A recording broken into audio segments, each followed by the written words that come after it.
Hello, and welcome to Mom to Be Sisterhood.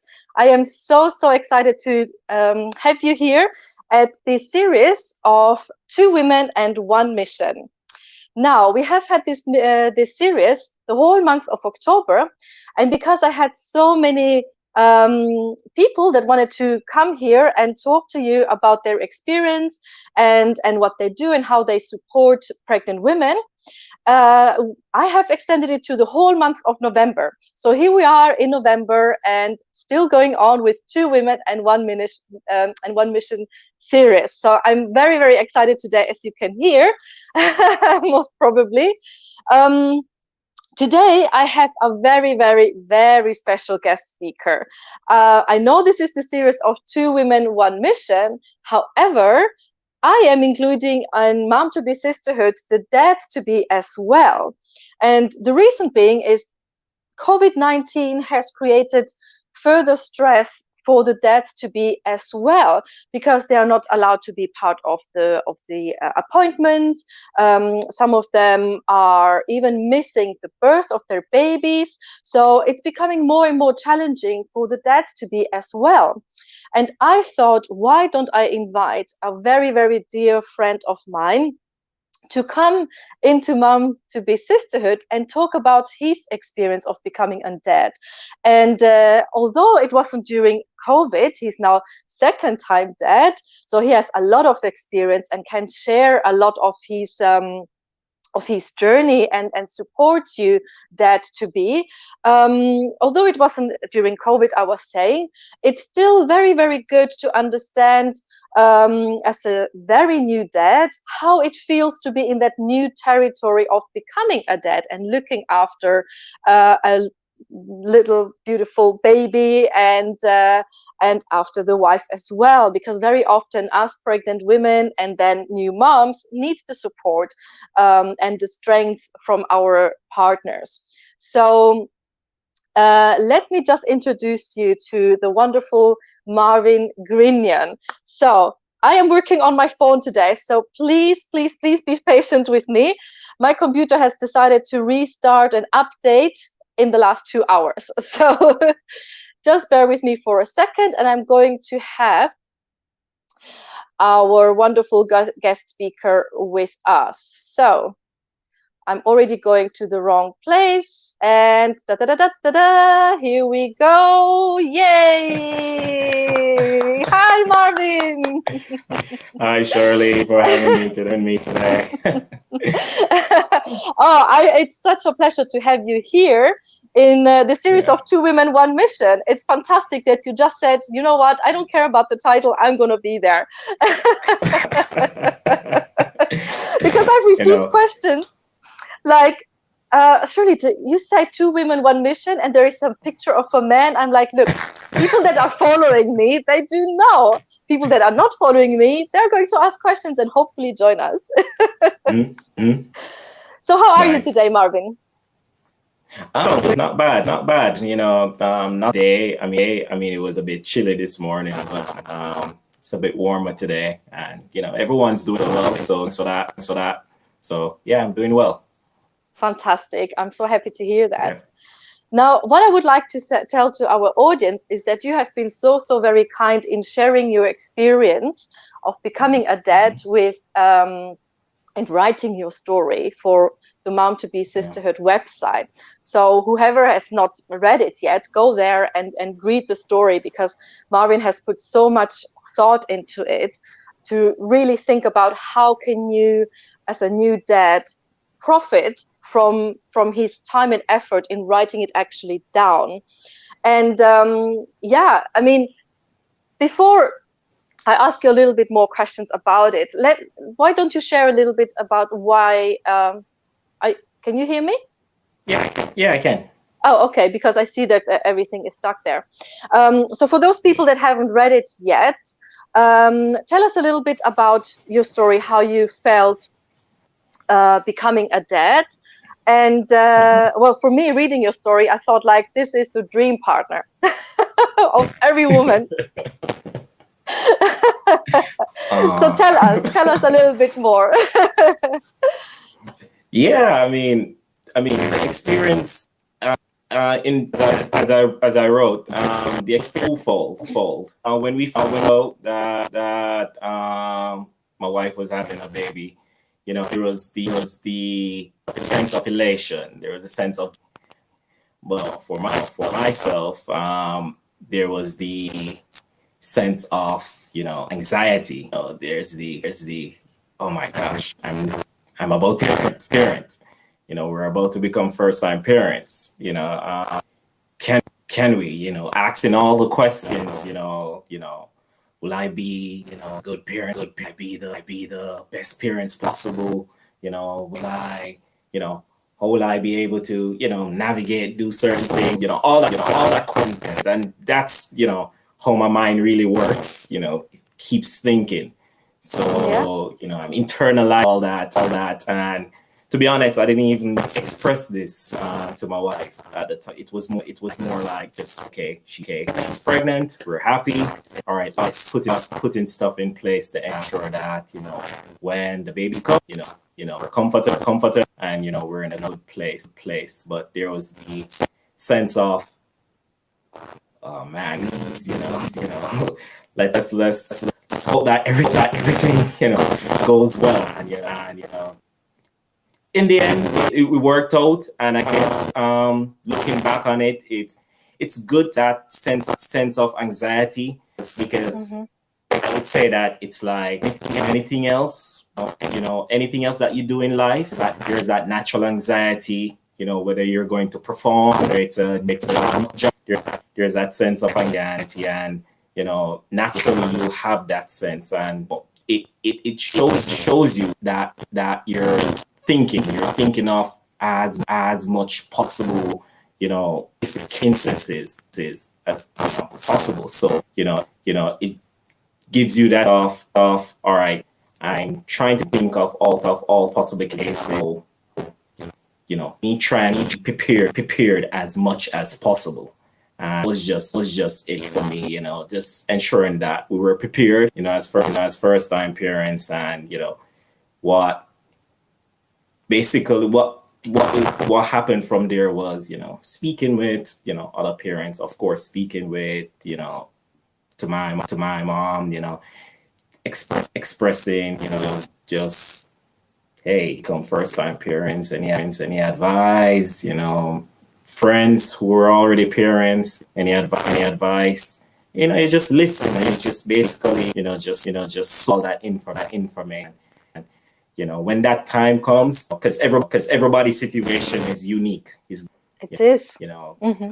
yeah, time comes, you pick, you remember what you read, you remember all the different advice, and you basically what's applicable situation to your circumstance, you can just sort of refer to that and try it, and hopefully it works. Yes. Yeah, so that Yeah. was it. Yeah. It already sounds to you, for me, like this is what you would advise new dads to do, to kind of listen to the stories, ask other people about their experiences within the family, within the friendships that you have, colleagues, or whoever Yeah, that is already a parent. Ask questions and know that you are going to build your own unique story, but that is mhm, going to prepare you of the different scenarios that can happen during exactly, pregnancy and birth. exactly, Yeah. exactly, exactly. And for me, it was helpful. You know, I heard the story, about what my dad did during that time. For me, from my perspective, that was more like a super dad, like a Superman. Just hearing at that point. So I'm not even compare my situation, but like during the first pregnancy, trying to be as supportive as possible, with the whole situation. In my at the time, all right, let me try to take the strength, task, on the homes more often. If their activities or tasks, outside the household, to be more hands-on with that. Try to give her the opportunity to for this process. Let this process be, you know, uh, minimal effort from her as that was thinking at the time, and even carrying that post pregnancy, taking on the strenuous tasks, ensure that herself and the child was comfortable, as possible. And I don't know this, but to be honest, there's this kind of fear in terms, little babies. There's this fear that I'm going to break it. I'm going to Yeah. so that was also my excuse in, holding and holding or being a process too much. But doing everything else, she was able to focus more on the child.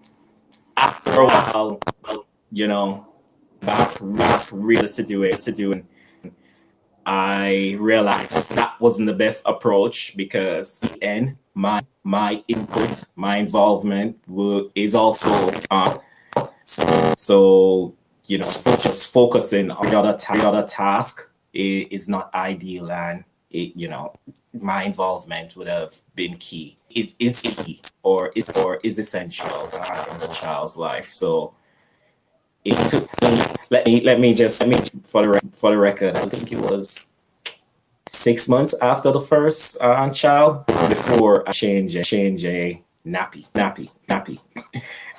because that was my thing, is like, let's try to avoid, so let's do everything else, and let's try to avoid. But getting around it, that time will come when you have to do it.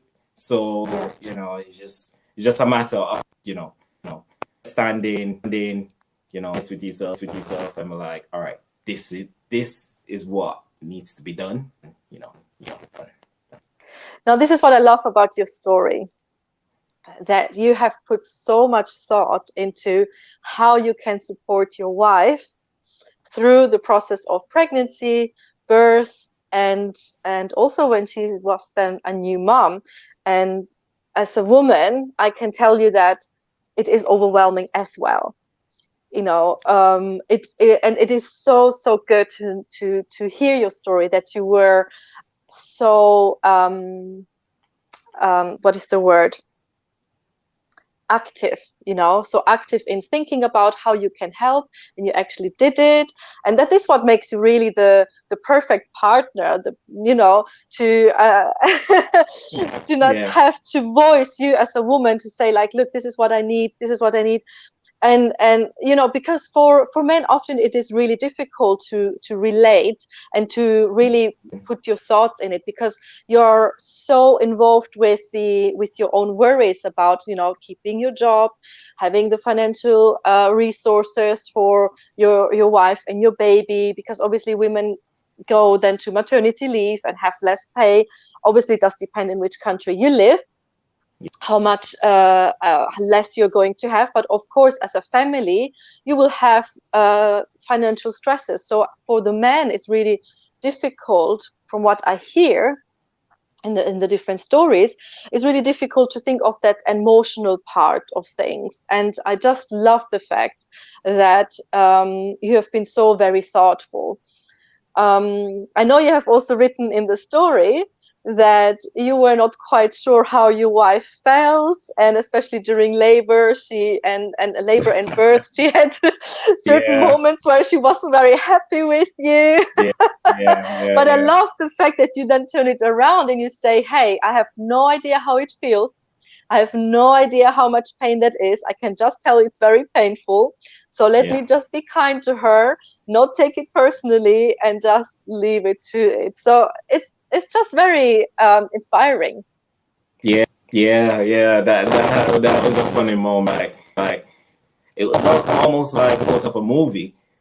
Everything that I like, any sort of advice that at time was just completely rejected. She was unreceptive to any other advice, and I'm like, all right, it is what it is. I have to just bear this for now. Be as supportive as I will. And there are moments when that even first pregnancy, we had to make we made two trips to the hospital, and this was in the morning. So she never had anything to eat or not much to drink because she was in pain. And when she's in, she eating, drinking, it kind of affect, takes a a at the time was, try to get her hydrated, try to get her to eat something, Mm-hmm. first, which was, they keep bringing it up when we want a good is before we left the trip to the hospital, I made breakfast because I'm like, let's get something to eat because I don't know how long we're going to be at the hospital. And when she's in pain, she doesn't eat. I don't like seafood. I gave her the food. She didn't eat the. I'm like, you know what? I don't know. We're going to hospital. Have this food. So I had the breakfast. Right. Went to the hospital. Like, all right, if she's hungry, pick something up at the hospital. Picked up water. During labor, I'm trying to feed her, fruits, and I had some fruits, hydrate. No. All right, cool. Nurse, hey, have some fruits. She's like, okay. I'm like, what? I said this 5 seconds ago. So I'm like, fine. 10 minutes, have some fruits. No. Hey, have some fruits. Okay. I'm like, what is happening? So I'm like, cool, all right, cool. I see what's happening here. So I just like, all right, anything that's happening now, I'm just going to, take the blame for everything. I try during that time, I have my moments when I'm playful and stuff. So I just sometime to lighten the mood, try to off where I can, you know, sure like that. She find it more annoying than play. But I try, make it easygoing. But yeah, they funny time. To this day, she still denies it that she was doing. But hey, can I do? Most probably because in her mind she had the good reasons. Or Yeah. also, you are in this world as a woman. You are in your own world when all of these things are happening, and you forget half of the things as well, which is probably good because otherwise women wouldn't have second, third, and fourth children. Imagine. I remember when I was in the hospital, there were some other couples from the antenatal class, and one couple came to visit me whilst I was having was I was in the middle of labor, and they came with the baby, and I asked her, hey, how was it, when is this actually going to start, because I was like having contractions but it wasn't like really picking up. And she was like in the hospital for a few days, and she said, you know what, Shirley, I can't even remember.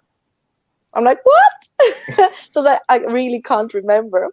So that's what it is for women. Yeah. Although it just happened a few days ago, so many things, the brain just switches off and moves on to the next task practically, which is take care of this baby. Yeah. Try and breastfeed. I can imagine. Yeah. So maybe that helps a little bit. Yeah. While your wife is still not kind of accepting. Go ahead, sorry. No, and to be honest, I would appreciate, even if she said, it, but I was in pain. I was like, okay, fine, can't blame you there. But it's like, complete denial. I don't know. I guess maybe it's a mechanism where the brain for that moment and be like, focus on pain. Let's focus on delivering this. So, I don't know. Maybe there's something to do there. But hey, it's a good moment. Memory. It's a fun memory to look back on. It's one of those memorable times like that. You'll remember for a long time. Yeah, absolutely. It's one of the most life-changing experiences, but also the most beautiful ones and the most difficult ones. You can throw all Yeah. all at it. So you were just tapping earlier about the anxiety that you had thinking about becoming a Yes. daddy and having all of those questions in your mind. Now, within Mom to Be Sisterhood, what I like to do is I'm creating this program, which first of all was orientated for pregnant women.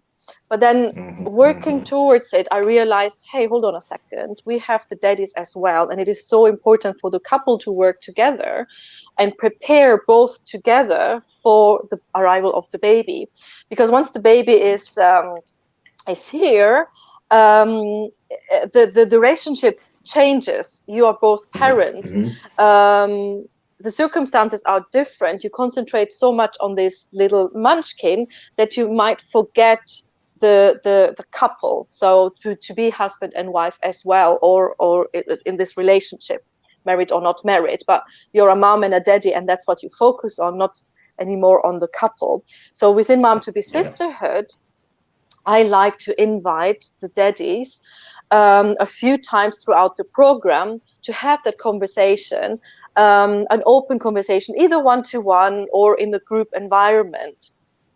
And my question to you is, would have that benefited you at the time if Mom to Be Sisterhood was already in existence?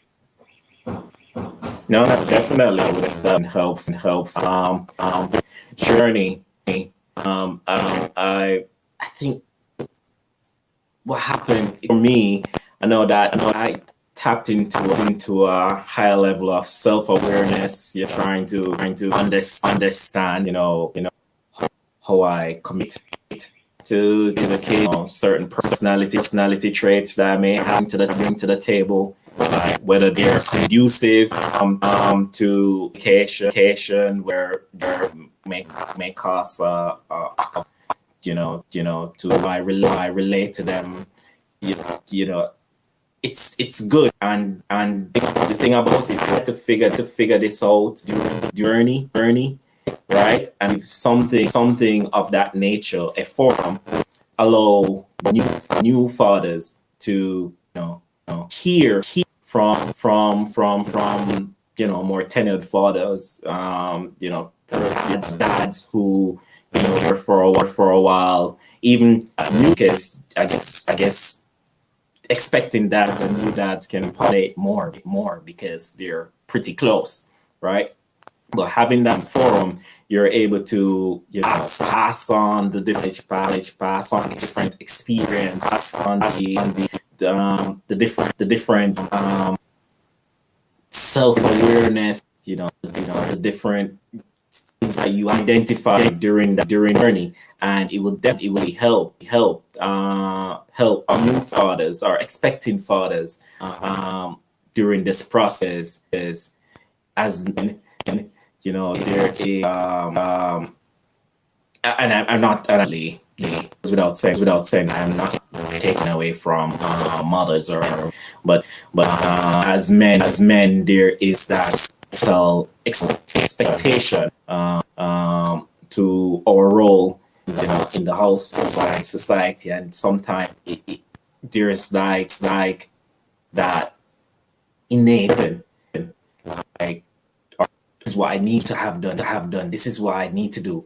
All right. If this time comes and I'm faced with a challenge, tough up, buck. Hey, no time for, emotions. Time for sharing. You have to deal with us yourself. When you have expecters having absolutely no clue what to with having a new, a new person in their life that they're constantly responsible for. It's good when you have someone who has experienced that and is able to pass on information to them. Something is I'd say definitely key. Having an ongoing session, whatever the period is, whether it's weekly, monthly, quarterly, yeah, it's definitely good because then you give them an opportunity, almost like a keeping track of. So in forum, you can have conversation, that dialogue, and in the next forum, you can pick up where you left. Hey, you said that you're having this challenge. How are you? How are you now? How are you in that challenge? From the last time we spoke. So that's definitely something good to have men because I think as going back to my point about the societal expectation that most time as men are expected not no sign of emotions. Hard as a rock, think anything way. Hey, you just deal with it. There's no time to be like,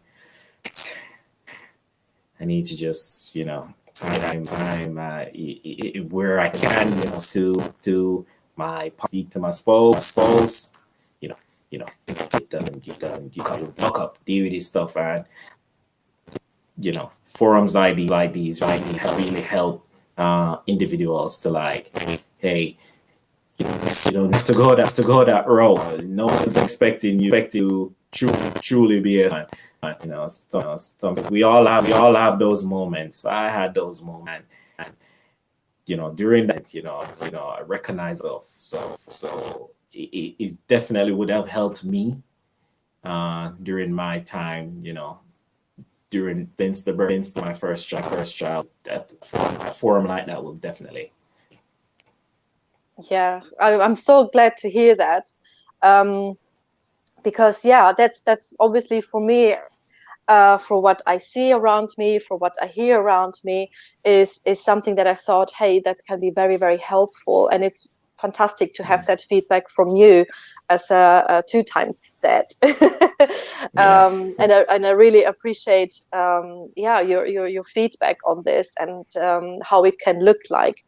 At the moment, what I'm thinking is to offer a 6 to 9 month program, depending on when the couple is joining Mom to be Sisterhood, because I don't want to cover only pregnancy. I want to cover the first trimester as well, because from my experience, when we got home with Theo, we were left completely alone. Yes, you have the health visitor coming, but they come in for a short period of time and leave again, and you're left on your own with so many questions.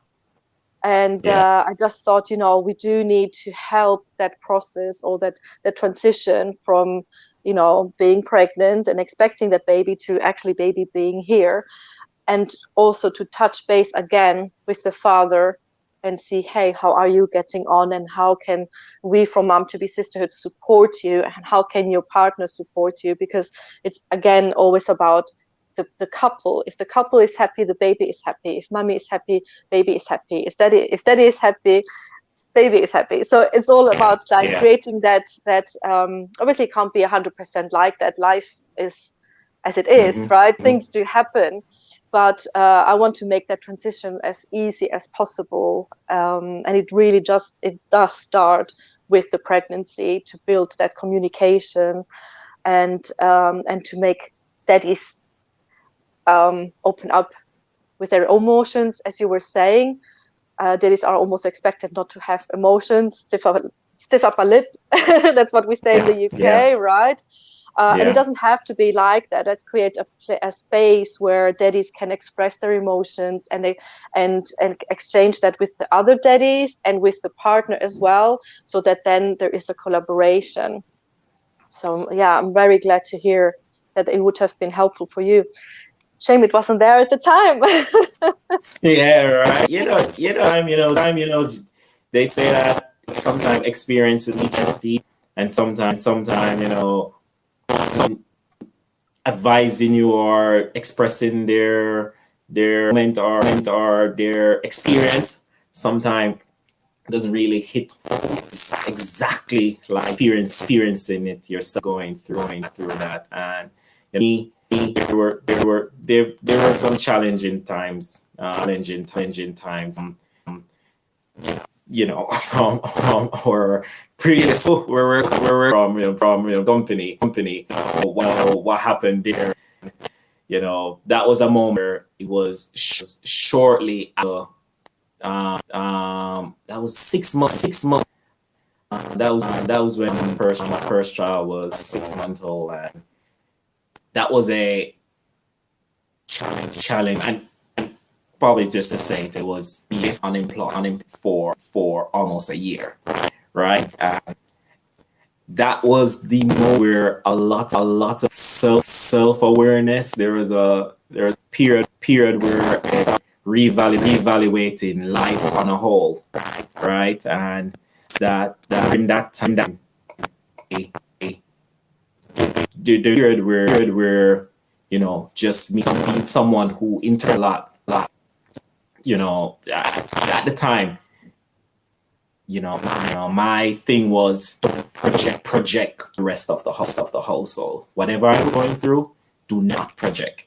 So, and that essentially is, don't talk about it. Just try and deal with it. Try and figure this thing out by yourself, because probably in my mind, talking about it is projected on that stress. Like let's try and figure this thing out. And during that time, realized that it's affecting, sort of like relationship, the relationship, me and my spouse, me and my wife,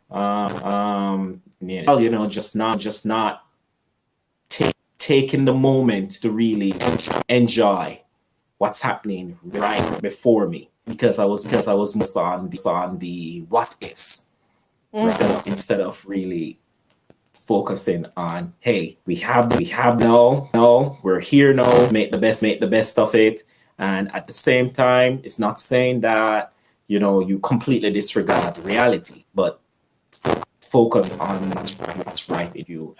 And it it was a learning process, but something of this nature, if someone, and during that learning process, I also learned that there were two other persons who had the similar situation, as I was during that time. And like, oh, okay, so this is not like the end. Not like I thought it was the end, but it was those first experience. And it was like, oh, what's happening here? I've had this before. And I started questioning myself in terms of, me, my competencies, all that stuff. And it's like, oh, this is not anything, personal. This is just me learning how life, and learning to navigate through the challenging routes of life. And life is always going to throw you challenges. It's just for you and a partner to figure out. All right, this is what we're about to face. This is what we need to do. Right? Communication is key. Right? As someone who internalize a lot, I'm test that. Speaking, communicating, talking, to whether it's your wife, it's a mentor, definitely helps. Definitely, because just saying it out while talking, it's like almost you're able to even figure out during that moment, even just talking about it. It lets stress level. Sometimes you can get good advice. It's just a matter of, and in your stance, speaking about it, where you can, in other moments, try to, kind of, I call it the deviant woman. and it's easier said than done. It's that moment where you have urgent to do, which is most nothing.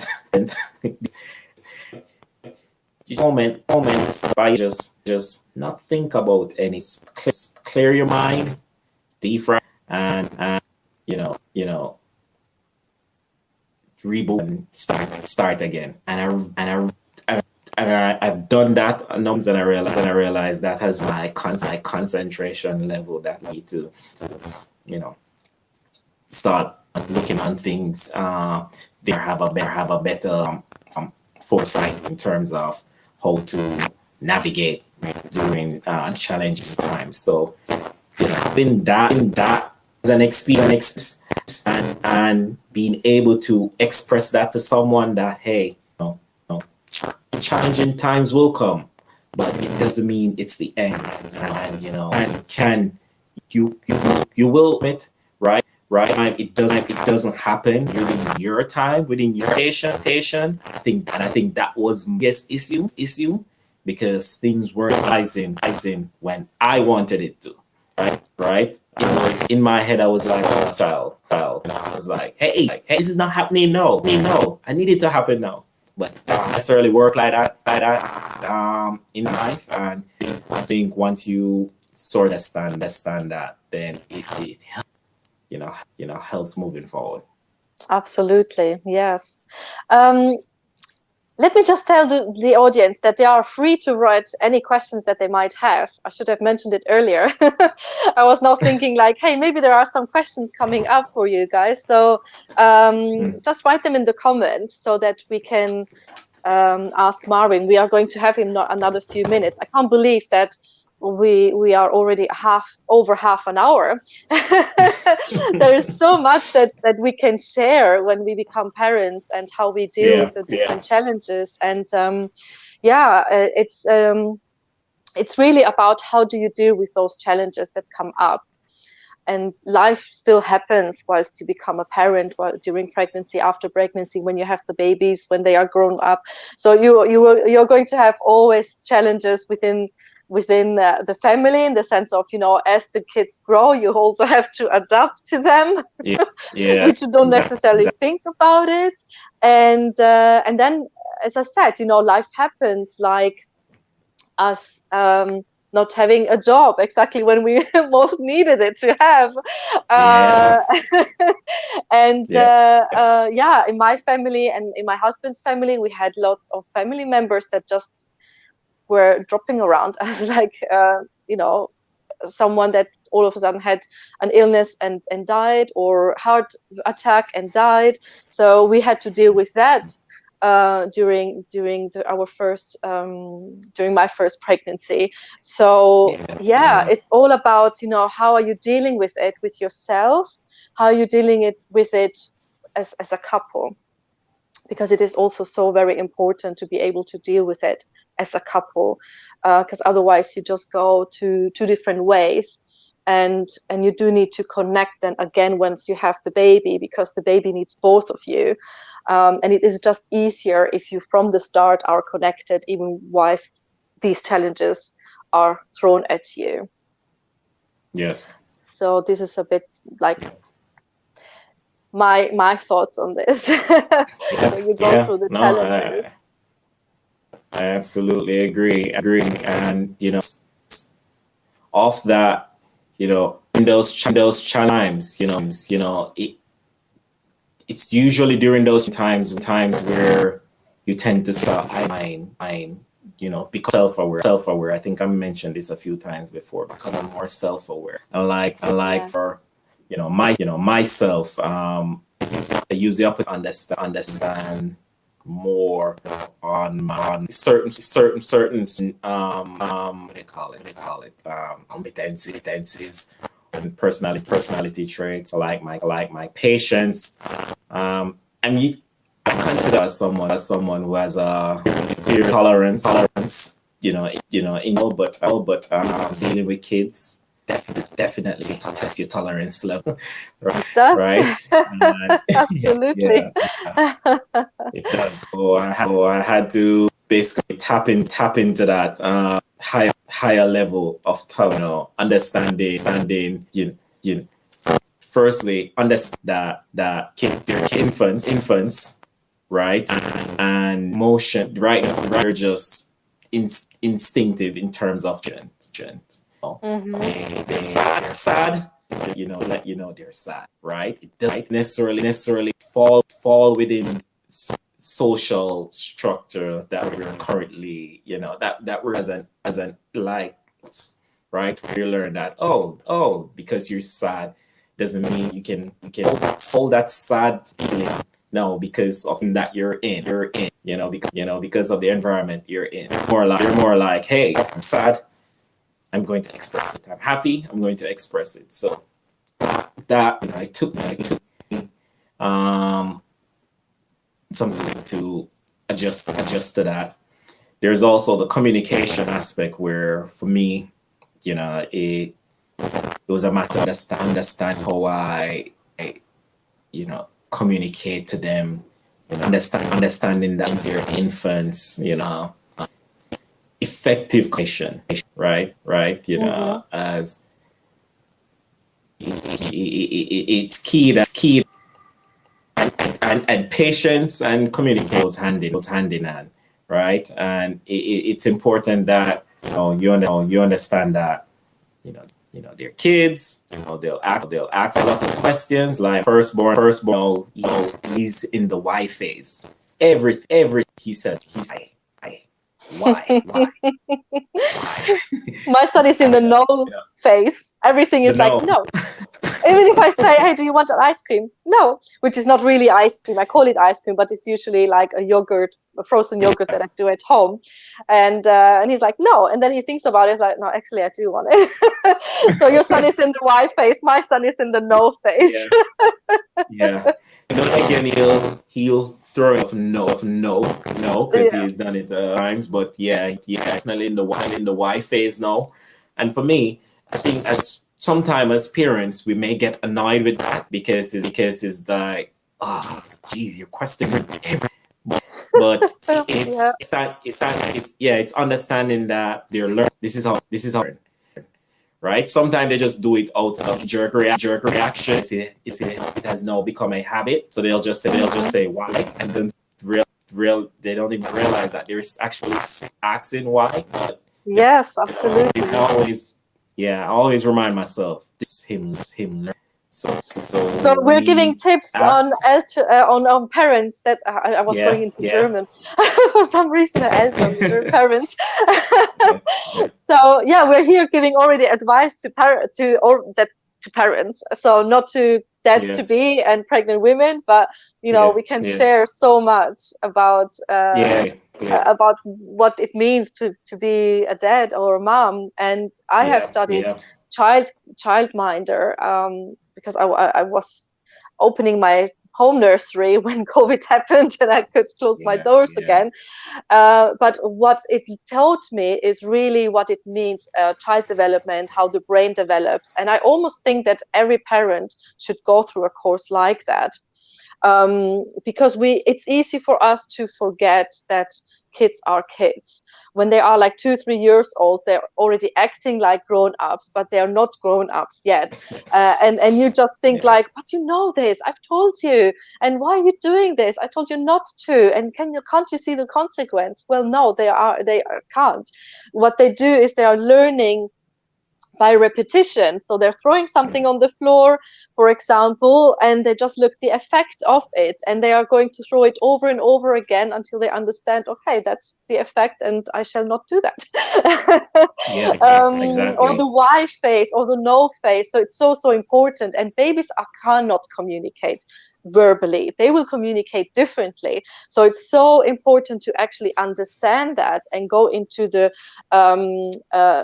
psychic, I don't know if that's the word, but into the mental development of the baby. The Psyche. baby is seeing everything for the very first time, is feeling everything for the first time. And Yeah, it will yeah, take years before they can express their feelings. And as you said, it's yeah, just something like that comes spontaneous, but they don't know why, and they cannot put the words with the feelings together. So you have to ask certain questions in a certain way so that you can find out what is going on with your baby. But it's maybe a lesson for another time. Yeah. So, Just to add to that, sure, of course. explain, when they're in the early phase, like really early infant, when they're not really able to speak, right? To an you become the expert of the cryingine. So you have to know what crying this is. Is this a hungry? Is this a cry? I'm in pain. Cry. And the learning curve. That's a process of the different flexions. It's tricky, and it's definitely one where, like, whew, you have to have a high tolerance for it. But it's good when you start figuring out. It's almost like for me, persons may laugh, but my biggest accomplishment to this in life is putting my kid. Like, it's the moment I figured out how to sleep was the most amazing thing, because first night from the hospital was easy. She was crying right the night, and a few nights, even months after that, it was just random crying. It's like different tricks to try and sleep, trying to get her to sleep. And moment I felt like, all right, this is what I can do. These are the different practice I can use to get them to sleep. I just felt like, man, I did it. Yeah, Yes, yes. So very true. Absolutely. Those are the yeah. moments where you feel, wow, I'm a good parent. I did it. I understand you. And then you can start all over again. Yeah. And Exactly.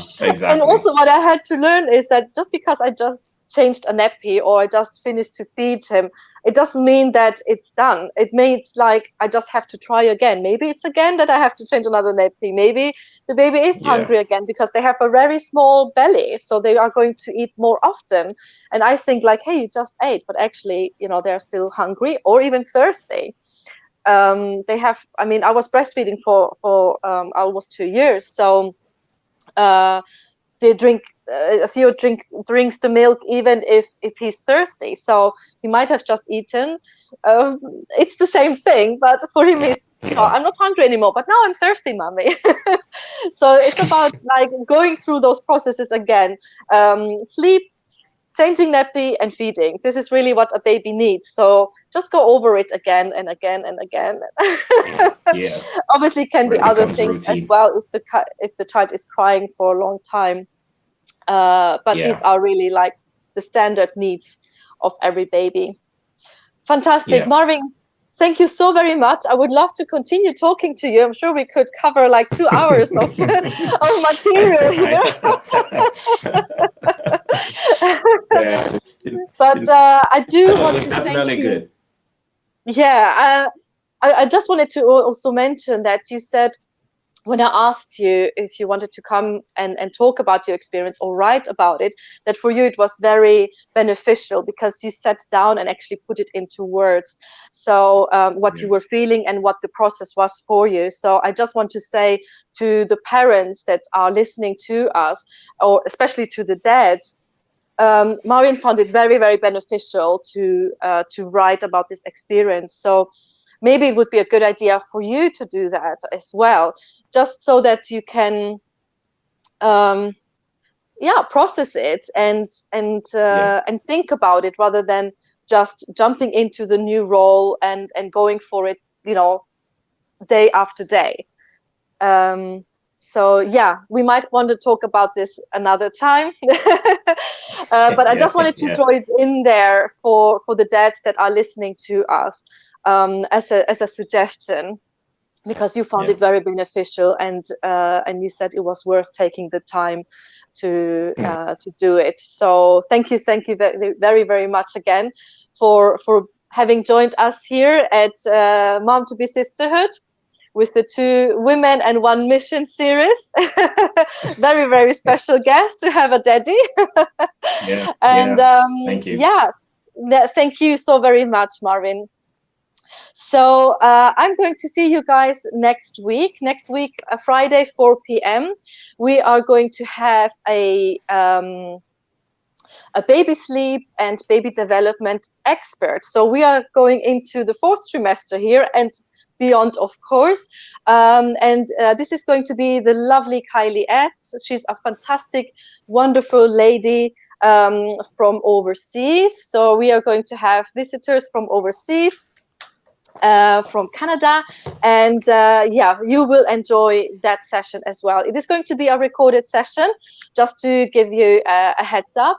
And yeah, until then, I wish you all the very best. Keep safe, and thanks again, Marvin, for joining us. Sure. It was a pleasure. Thank you for Thank you having me. so very much. Absolutely. All right, guys. So yeah, we're going to see each other next week again. You take care. Bye bye. Bye.